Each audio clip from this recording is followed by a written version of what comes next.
Olá, sejam bem-vindos a mais uma edição do Telejornal UERJ Online. Eu sou Carmen Lúcia. Sou Guilherme de Alencar. Se você tiver algum elogio, crítica ou sugestão de pauta, é só escrever pra gente, tv.erj@hotmail.com. É isso aí.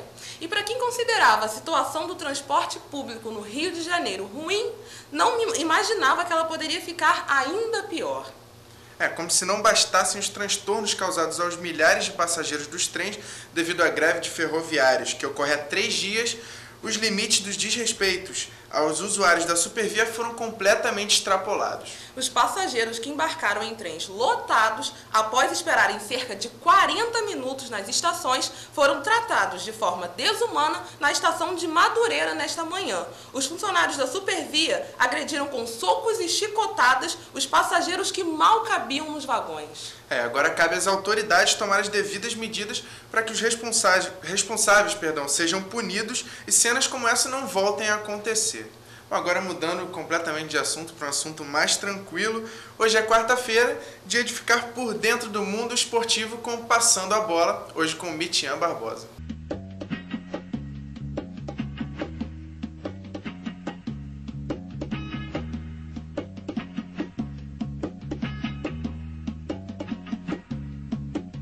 Há exatamente 20 anos atrás, antes do que seria uma partida decisiva entre o Liverpool e o Nottingham Forest pelas semifinais da Copa da Inglaterra, aconteceu uma das maiores tragédias da história do futebol mundial, que mudaria para sempre o rumo do futebol inglês.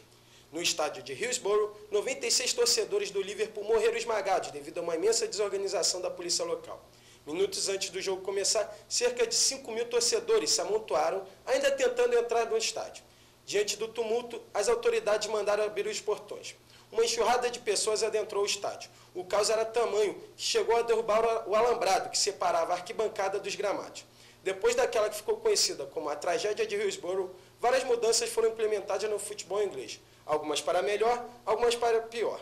Mas o fato é que o torcedor começou a ser muito mais respeitado depois deste triste acontecimento.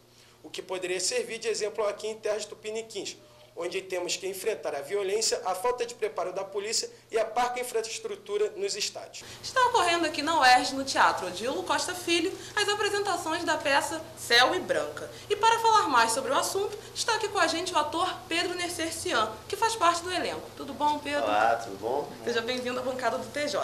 Bom, a gente gostaria de saber mais sobre a história da peça. Pode contar pra gente? A história da peça, ela já tem uma certa história, assim, uma certa estrada. A gente está completando 3 anos. A gente estreou em 2006, aí a gente estreou em Salvador, aí a gente fez teatros da Zona Sul, da Zona Norte, a gente fez na Barra da Tijuca também, fomos a São Paulo, voltamos a Salvador, e agora a gente vendeu essa apresentação para a Secretaria de Cultura, para a Secretaria de Educação, perdão, para os alunos do 2º grau. Eles vieram agora na sessão de 10 horas da manhã, nas de 3 da tarde, e agora às de 7 da noite parece que é aberta também para os alunos da UERJ.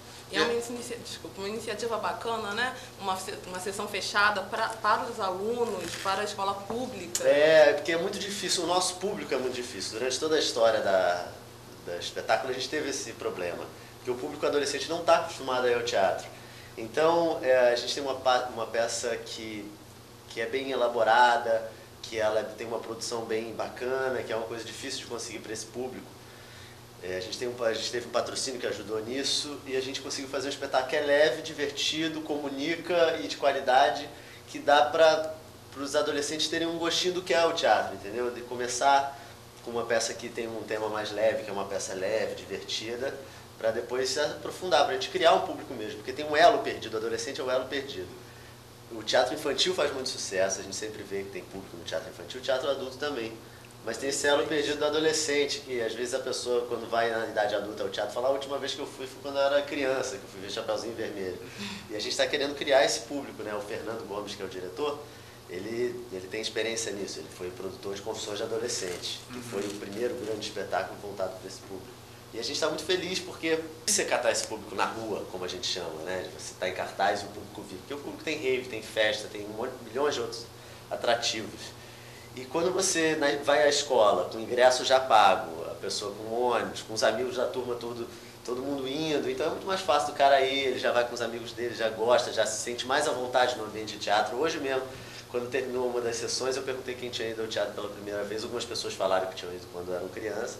E outras pessoas disseram que era a primeira vez que estavam indo ao teatro. Isso é bacana. Para quem ainda não teve oportunidade de presenciar a peça de vocês, do que fala assim Céu e Branca e como é voltado para adolescentes, qual a mensagem que vocês tentam passar para esses adolescentes? Céu e Branca é uma história de amor, é uma comédia romântica de dois adolescentes que estudavam na mesma escola e por coisas do destino eles se conhecem, se apaixonam e sofrem todos os dramas, tudo é a visão do adolescente do mundo. Então os pais são super exagerados, tudo para eles é como adolescente, às vezes não ir para uma festa é a pior coisa do mundo, eles acham que vão morrer. A gente retrata um pouco isso. A gente, na verdade, não busca passar nenhuma mensagem em especial. A gente tem, claro, a gente se atenta a todas as mensagens que a gente está passando, até subliminarmente, mas é mais um retrato, sabe, uma visão do mundo pelo olhar adolescente. É uma experiência muito bacana você fazer uma peça jovem, que fala da temática jovem, numa universidade, né, como a UERJ, que tem essa iniciativa tão bacana. Pois é, e conhecer esse teatro, na verdade já conhecia, mas conhecer do palco é uma experiência muito bacana. E o que você acha que pode ser feito no Brasil, assim, com teatro de uma forma geral, para ele ser mais fomentado, para ele atrair mais o público? Porque eu acho que o Brasil não tem ainda aquele público fiel de teatro, né? Pois é. Muito disso se deve à qualidade dos espetáculos, né? Quando sempre você vê ator falando de teatro, sempre defende o teatro, fala que o governo tem que incentivar, tem que dar mais dinheiro.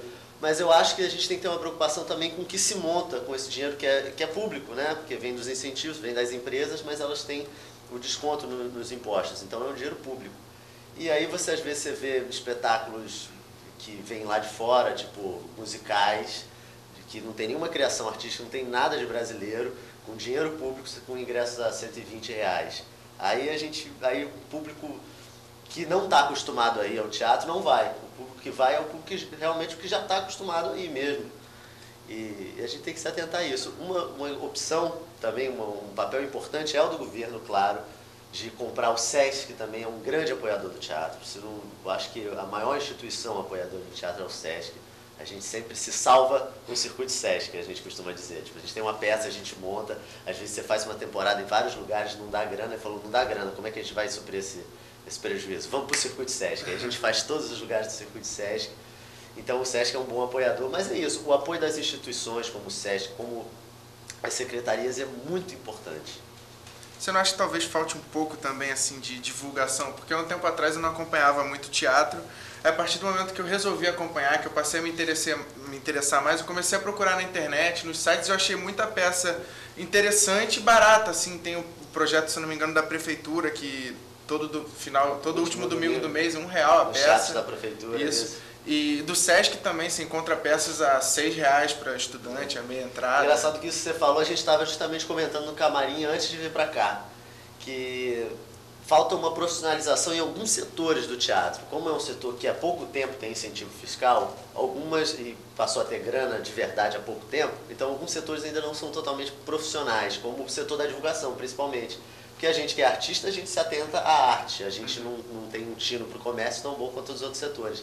Então você tem um diretor profissional, um iluminador profissional da mais alta competência, todo mundo é profissional na equipe, menos a pessoa do marketing. Quer dizer, na verdade não tem a pessoa do marketing. Acaba que o produtor, que é o produtor executivo, que claro, tem uma noção de marketing, mas não é um profissional focado nisso, que faz a divulgação, que aprova os cartazes, que escolhe o nome, que vê em quais mídias... Acaba acumulando função. Pois é, em quais mídias vão ser veiculadas, e é uma pessoa que não está absolutamente preparada para isso, não passa a vida dela estudando, assim como iluminador, sempre passa a vida estudando iluminação, atuação. Então, a questão do marketing teatral é uma questão que a gente estava até discutindo isso, olha a coincidência. Sei como é que é isso, porque eu já fiz teatro de 7 anos, é complicado essa questão de divulgação. Faz uma peça bonita e às vezes não tem como divulgar. Não tem divulgação.